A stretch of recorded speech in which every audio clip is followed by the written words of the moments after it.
Bueno, como parte de la unidad 4 continuamos viendo lo que son los tipos de prueba.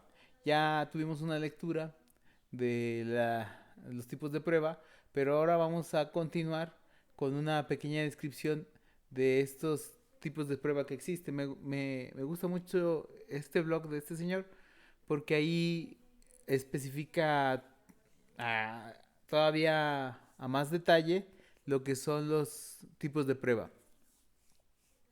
Y si se fijan, tienen aquí una clasificación a partir de que cada prueba tiene su objetivo de la prueba, su descripción de la prueba, su técnica, su criterio de completitud y consideraciones especiales. Bueno, y vienen listadas todas, si no es que casi todas las tipos de prueba enfocadas al desarrollo de software. Por ejemplo, vienen desde las pruebas unitarias, este, y dice cuál es el objetivo de la prueba. En este caso, donde vamos a probar cada módulo o unidad mínima, por ejemplo, una clase, y provee un mejor modo de manejar la integración de las unidades en componentes mayores. Viene la descripción de la prueba para que vean cómo se describe la técnica y el criterio de la completitud, cuándo se va a terminar la prueba, porque recuerden que pueden hacer ustedes pruebas, pero pues nunca van a terminar si no ponen un final a ese proceso de pruebas. Y consideraciones especiales. En este caso, pues tenemos algunos software, por ejemplo, para Java. En mi caso yo utilizaba JUnit y es una herramienta que nos ayuda a hacer pruebas unitarias. Por ejemplo, tenemos aquí pruebas de integración, también las pruebas de integración, el objetivo de la prueba y todo lo que habíamos platicado. Pruebas de regresión, donde el objetivo de la prueba es determinar si los cambios recientes en una parte de la aplicación tienen efecto adverso en otras partes. Bueno, entonces así va a ir cada una de ellas. Por ejemplo, hay unas que de veras está muy completo el documento y yo las había oído nada más, pero no había leído a detalle. Por ejemplo, estas de prueba de humo o smoking texting o ad hoc son pruebas para detectar los errores en release tempranos y de manera fácil, probar el sistema constantemente, garantizar poco esfuerzo en la integración final del sistema, asegurar los resultados de las pruebas unitarias y se reduce el riesgo a baja calidad. También vienen clasificadas por pruebas del sistema, donde dentro de las pruebas del sistema están las pruebas de funcionalidad, pruebas de usabilidad, pruebas de performance, pruebas de documentación, pruebas de seguridad y controles, pruebas de volumen, pruebas de esfuerzo, pruebas de recuperación y pruebas de múltiples sitios. Y aquí adentro viene detallado cada uno de ellas.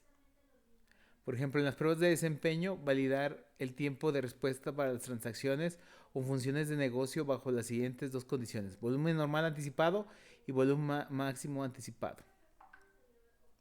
También tenemos las pruebas de carga, que son verificar el tiempo de la respuesta del sistema para transacciones o casos de uso de negocios bajo diferentes condiciones de carga. Pruebas de estrés. Verificar que el sistema funciona apropiadamente y sin errores bajo estas condiciones de estrés. Por ejemplo, a mí me tocó ayudar a diseñar una prueba de estrés para el sistema, para un cuestionario a nivel nacional donde iban a participar, creo que ya les había platicado, casi 15,000 personas, 15,000 usuarios. Entonces se tenía que realizar esta prueba de estrés porque el sistema a partir de cierta cantidad de usuarios se caía, empezaba a hacer cosas raras porque no se le dio una prueba de estrés de manera correcta. Recuerden que las pruebas de estrés se ejecutan ya cuando nosotros terminamos nuestro sistema y queremos ver cómo funciona en ciertas características, hablando de memoria baja del servidor o mayor número de clientes conectados. Y y lo que se realizó en aquella prueba de estrés es que se partió para que no hacer muchas modificaciones al sistema y no teníamos los suficientes recursos, se partió. Y entonces, en lugar de que entraran los 17,000, 18,000 personas, entraban de 5,000 personas. Entonces, 5,000 usuarios. Entonces es una forma de evitar que se vaya a caer por el estrés del sistema. Pero coincidió de que nos dejaron hacer eso. Pero imagínense ustedes en Estados Unidos por el voto electrónico, donde todos van a votar al mismo tiempo y que se caiga el sistema. Aquí en México nos pasó algo parecido en el 90 en el 80 y tantos, donde decían que se cayó el sistema porque tuvo algún problema con respecto al estrés. Bueno, entonces hay que hacer este tipo de pruebas. ¿Cuáles necesitamos hacer y cuáles no? Pues ahora sí que dependiendo de lo que necesitemos nosotros con respecto a nuestra calidad de software y con respecto a nuestra arquitectura que hayamos diseñado. Bueno, pruebas de recuperación y tolerancia a fallas también es muy importante porque de nada sirve que hagas un sistema y que no se pueda recuperar. Por ejemplo, restaurar apropiadamente la base de datos y aplicaciones del sistema. Por ejemplo, ¿qué pasa cuando se va la electricidad en el cliente? ¿Qué pasa cuando se va la electricidad en el servidor? ¿Qué pasa cuando hay interrupción de la comunicación hacia el servidor, caídas de red? ¿Qué pasa con todo eso? Y aquí viene la descripción de la prueba, la técnica, los criterios de completitud y otros, otras consideraciones especiales. Pruebas de múltiples sitios, detectar fallas en configuraciones y comunicaciones de datos entre múltiples sitios. Bueno, algunas son muy obvias, y nada más necesitaríamos entrar más a detalle con respecto a la técnica y el criterio de completitud y alguna consideración especial que se pueda detectar. Pruebas de compatibilidad y conversión, buscar problemas de compatibilidad y conversión en los sistemas. Eh, en este caso también tenemos pruebas de integridad de datos y base de datos, asegurar que los métodos de acceso y proceso funcionen adecuadamente sin ocasionar corrupción de datos. Bueno, pruebas de seguridad y control de acceso, nivel de seguridad de aplicación, verifica que un actor solo pueda acceder a las funciones y datos que su usuario tiene permitido, nivel de seguridad del sistema, verificar que solo los actores con acceso al sistema y a la aplicación estén habilitados para accederla. Bueno, si se fijan, todas estas pruebas son para probar como un todo el sistema, probarlo en partes, probarlo cómo funciona, probarlo cuando está estresado, probarlo cuando no se sale del flujo natural, por ejemplo, cuando no hay electricidad. Entonces, estamos contemplando todas las pruebas posibles en nuestro sistema. Bueno, pruebas de validación a sistemas a la medida. Bueno, aquí es asegurar que el sistema funcione de acuerdo con el modelo de negocio, simulando todos los eventos en el tiempo y en función del tiempo. Ese tipo de pruebas pues son muy largas y son muy tardadas en el entendido de que a lo mejor imagínense que tenemos que tener toda la funcionalidad de todo lo que va a ser el sistema en periodos del tiempo. Por ejemplo, imagínense que su sistema nada más hace, hablando del inventario, nada más hace un punto de reorden cada 1 de enero. Entonces tenemos que meterle los datos, dar entradas y dar salidas, y simular que tenemos un tiempo, en este caso simular el tiempo que estamos en enero y ver cómo ejecuta todo, ahora sí que todo el proceso de reordenar el inventario. Entonces, si se fijan, es muy complicada, pero nos evitamos de problemas porque lo que pasa es que a veces cuando estamos desarrollando sistemas y que desarrollamos ciertos procesos que se van a ejecutar en ciertos tiempos o que se van a ejecutar cuando suceda algo en cierto periodo, pues normalmente lo que hacemos es que simulamos ese pedacito de código y nada más probamos ese pedacito, pero no probamos todo el sistema funcionando como un todo. Entonces, por eso son pruebas de validación de sistemas a la medida. Entonces, si se fijan, tenemos muchos tipos de pruebas, desde pruebas de interfaz gráfica para ver la navegación, pruebas de configuración, donde valida y verifica que el cliente del sistema funciona apropiadamente en las estaciones de trabajo recomendadas. Y vamos probando todo el sistema de manera total o en partes. Pruebas de estilo, comprueba que la aplicación sigue los estándares del estilo propios del cliente. Pruebas de aceptación, determina por parte del cliente la aceptación o rechazo del sistema desarrollado. Estas pruebas de aceptación es ejecutado antes de que la aplicación sea instalada dentro de un ambiente de producción.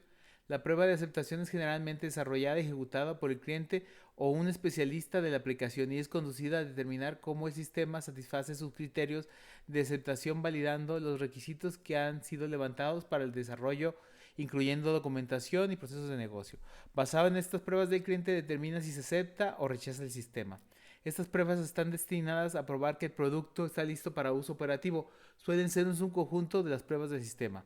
Sirve para que el usuario pueda validar si el producto final se ajusta a los requisitos fijados, es decir, si el producto está listo para ser implementado para el uso operativo en el entorno del usuario. Esta prueba es complementada con las pruebas de estilo. Bueno, si se fijan, las pruebas de aceptación, ya les había mencionado, pues es una de las más importantes, porque si el cliente dice que no lo acepta, pues o una de dos, o se llega a un acuerdo de que se haga unas modificaciones y ahí tendría que ver el equipo de desarrollo si acepta, si está en tiempo y si es negocio todavía, o, o ahora sí que se tira todo y se vuelve a hacer. Entonces, implicando un costo para el desarrollo, ¿va? Entonces, si se fijan, todo esto tiene que ir de la mano con el levantamiento de los requerimientos y con no dejar al cliente tan, tan disperso, sino que irlo llevando con el desarrollo de software e irle mostrando lo que vamos haciendo para que no estemos trabajando en un sistema que nunca va a usar. A mí me ha tocado muchas veces trabajar en proyectos donde el usuario, el cliente, pues se aleja por sus múltiples ocupaciones y nada más se tiene una sola junta con el cliente cuando se solicita el sistema y ya cuando regresa pues no es del parecer y es mucho retrabajo. Entonces lo que se trata de hacer con estos modelos de, de ciclos rápidos de software donde vamos haciendo todas las fases y vamos entregando y enseñando al cliente, lanzando prototipos, que es parte de lo que hace Scrum, pues es enseñarle al cliente lo que vamos haciendo para que nos lo vaya validando.